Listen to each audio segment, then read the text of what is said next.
आज की पार्टी मेरी तरफ से है। जिसको जो भी खाना है पीना है वो खा पी सकता है, सब कुछ फ्री है। आज हम दिल खोल कर नाचेंगे, यहाँ से कोई भी सोबर नहीं जाएगा आज। रात भर पार्टी करने के बाद जब मैम्बो अंकल ने वेटर से बिल मंगवाया और अपना गोल्डन कार्ड उसे थमाया तो वेटर की बात सुनकर उनके होश उड़ गए।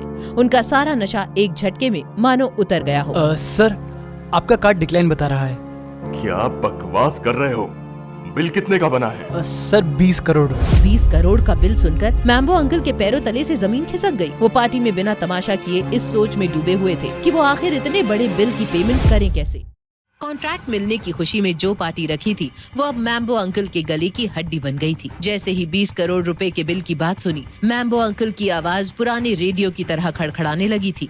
तेरा दिमाग ठिकाने पर है? 20 करोड़ रुपए? हमने ये होटल नहीं खरीदना, बस आज की पार्टी का बिल चुकाना है। जा दौड़ के मैनेजर को बुला के ला। जो शख्स कुछ देर पहले तक अपनी दौलत के नशे में चूर था और उसका ढिंढोरा पीट रहा था, उसकी ये हालत देखकर पूरी पार्टी का मिजाज बदल गया था। हर कोई मैम्बो अंकल और जावेरीज को इस नजर से देख रहा था जैसे पार्टी का बिल उन्हें चुकाने के लिए बोला गया हो। मैनेजर ने पूरे बिल का हिसाब एक सांस में दे दिया। सर, आपने ही कहा था कि सबसे महंगी वाइन ही सर्व करना। हमारी सबसे महंगी वाइन 15 लाख रुपए की है और आपने तो पूरा होटल बुक किया था। वैसे तो आपका बिल 22 करोड़ रुपए का था, लेकिन हमने 2 करोड़ का डिस्काउंट दिया है आपको। डिस्काउंट? 20 करोड़ का बिल बना के तू डिस्काउंट नहीं लूट रहा है हमें। तू जानता नहीं मैं कौन हूँ। तूने नवीन जावेरी से पंगा लिया है। रुक, अभी तेरे इस होटल पे ताला लगवाता हूँ। कौन हो तुम नवीन जावेरी, जो हमारी होटल पर ताला लगवाने चले हो? इस रौबदार और कड़क आवाज ने जैसे पूरी पार्टी का ध्यान अपनी तरफ खींच लिया था। ये और कोई नहीं बल्कि इस होटल के मालिक और सूरत के सबसे रईस लोगों में से एक कार्तिक पटेल था। जावेरी खानदान की हेड होने के नाते अब कल्याणी को बीच में आना ही पड़ा। मिस्टर पटेल, मैं माफी चाहती हूँ। ये जो मेरा लड़का है ना, इसने थोड़ी ज्यादा पी रखी है। आप फिक्र मत कीजिए, इसे मैं हैंडल करूँगी। माँ, किसी की उल्टी बातें सुनने की जरूरत नहीं है। हमारी इतनी हैसियत है कि हम बिल भर सके। जिसने कभी अपने बेटे को गलत नहीं माना, आखिर आज वो कैसे इस भरी महफिल में उसे गलत साबित कर रही थी। हर किसी के दिमाग में बस यही बात चल रही थी। मैम्बो अंकल के पास सिर्फ 15 करोड़ ही थे और बाकी के पैसों के लिए उसने कल्याणी का रुख किया और कल्याणी ने निकाला एक अजीब तरीका।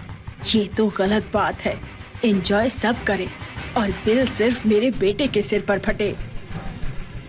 सुनो सब लोग, पूरा बिल अकेला मैम्बो नहीं भरेगा।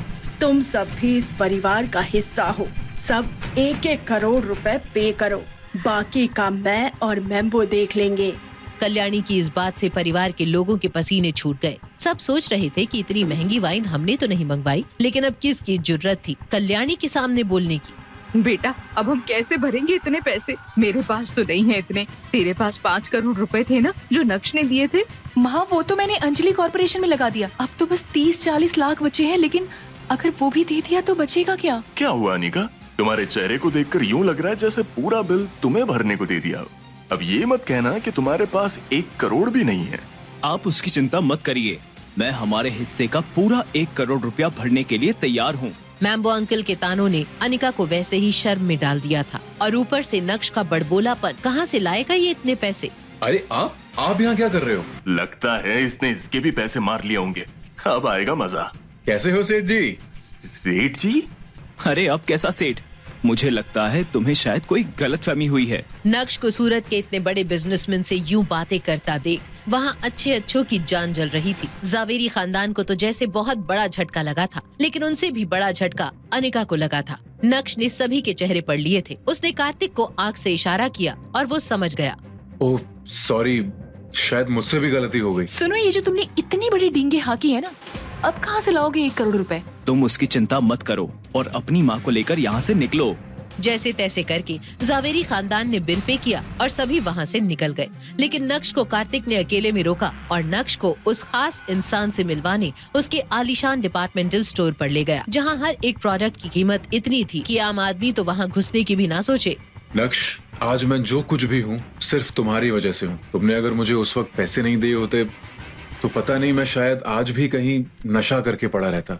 मैं तुम्हें पिछले कई सालों से ढूंढ रहा था। लेकिन तुम यहाँ सूरत कैसे? तुमने ही तो कहा था मुंबई मेरे लिए सेफ नहीं है, इसलिए मैं सूरत आ गया। यहाँ आने के बाद तुम्हारे दिए पैसों से ही ये होटल प्राइम स्टार खड़ा किया। देखा, मैंने तुम्हारा भरोसा नहीं तोड़ा। सच कहा तुमने। तुम्हारी ये सक्सेस देखकर मैं बहुत खुश हूँ। वैसे ये तुम मुझे कहाँ लाए हो? तुम्हें हिमानी याद है? नक्श ने अपने मुंबई के दिनों में काफी नाम और पैसा बनाया था। वो जितना तेज दिमाग से था उतना ही बड़ा उसका दिल था। कार्तिक की तरह ही उसने एक लड़की की मदद सिर्फ उसकी ईमानदारी के लिए करी थी। आज जिस डिपार्टमेंटल स्टोर में नक्श खड़ा था ये उसी हिमानी का था। हिमानी को कैसे भूल सकता हूँ कार्तिक।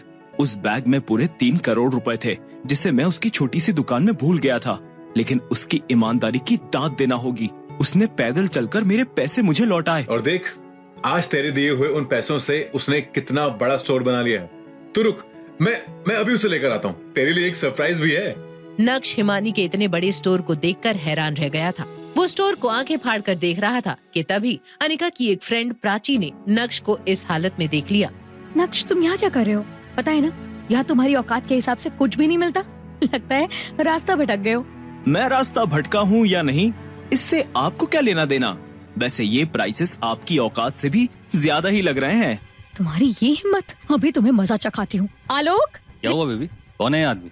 देखो ना बेबी, ये नक्श अनिका का हस्बैंड मुझे बोल रहा है कि मेरी औकात नहीं है यहाँ से कुछ खरीदने की। खुद तो कुछ काम करता नहीं है, बस मुफ्त की रोटियां तोड़ता है। अच्छा, तू है कौन बे? और तेरी इतनी हिम्मत कि मेरी वाइफ की इंसल्ट कर रहा है? चल निकल बाहर यहाँ से। अरे एक मिनट, तुम हो कौन मुझे यहाँ से बाहर निकालने वाले? ये इस स्टोर के डेप्यूटी जनरल मैनेजर हैं। आज ही इनका प्रमोशन हुआ है। तू सीधे सीधे यहाँ से निकलता है या सिक्योरिटी बुला के धक्के मार कर बाहर निकलवाऊँ? देखो, तुम मुझे ठीक से जानते नहीं हो और ये स्टोर। सिक्योरिटी। आलोक की ऊंची आवाज सुनकर हर कोई अब उस तमाशे को देखने लगा। लेकिन सिक्योरिटी के आने से पहले वहाँ कार्तिक और हिमानी आ गए। क्या चल रहा है यहाँ पर? और ये तुमने इनका हाथ क्यों पकड़ा हुआ है? सर, मैडम आप यहाँ? पहले तुमसे जो पूछा है उसका जवाब दो। मैडम कुछ नहीं, ये आदमी यहाँ पर कस्टमर से बदतमीजी कर रहा था तो इसलिए। तो इसीलिए अब तुम हाथापाई करोगे? सर आप कैसी बात कर रहे हैं? मैं ऐसे थोड़ी मारने वाला था, बस डरा रहा था। मुझे भी मालूम है किसी पे हाथ उठाने से हमारे स्टोर का नाम ही खराब होगा। हिमानी, इतनी इम्पोर्टेंट पोजीशन पर ऐसा इंसान सही है तुम्हारे कंपनी के लिए। अब तुम ही इसे हैंडल करो। हैंडल क्या करना है? यू आर फायर्ड आलोक। कल से दिख मत जाना यहाँ। लेकिन मैम मैंने। लेकिन कुछ नहीं। सॉरी सर, आज आपको ये सब देखना पड़ा। ये सब छोड़िए, 2 लोग हैं जिनको मैं आपसे मिलवाना चाहती हूँ। वो भी बहुत एक्साइटेड हैं आपसे मिलने के लिए। हाँ तो चलो, फिर देर किस बात की? मैम प्लीज मुझे इस नौकरी से मत निकालिए। मुझसे बहुत बड़ी गलती हुई है। प्राची आलोक को माफी मांगता देख समझ गई थी कि इससे कुछ नहीं होगा। वो बहुत शातिर थी, उसे मालूम था अपना काम कैसे निकालना है। वो एक झूठी मुस्कान लिए नक्श से कहती है, नक्श, ये मेरी गलती है। इसके लिए मेरे हस्बैंड को सजा नहीं मिलनी चाहिए। तुम्हें मुझे जो भला बुरा बोलना है कह दो, लेकिन इन्हें फायर मत होने दो। कल ही इनका प्रमोशन हुआ है, हम सड़क पर आ जाएंगे प्लीज। अच्छा, अब आया ऊंट पहाड़ के नीचे। लेकिन तुमने अभी तक माफी तो मांगी नहीं। और हाँ, थोड़ा तमीज से। मिस्टर नक्श, अभी जो कुछ भी हुआ उसके लिए I am really sorry. Please मेरे हस्बैंड की जॉब बचा लो, ये ठीक है? मिसेस प्राची, सबसे पहले तो तुम माफी मांगना सीख लो। और रही बात तुम्हारे पति की जॉब की, तो क्या उसे माफ करेगा नक्श? कौन थे वो 2 लोग जिनसे नक्श को मिलवाने के लिए थी हिमानी इतनी बेताब? और क्या नए तूफान लेकर आएगा नक्श का ये नया रूप? इन सभी सवालों का तुरंत जवाब चाहिए तो पॉकेट FM डाउनलोड करें और सुनें super hit series insta empire.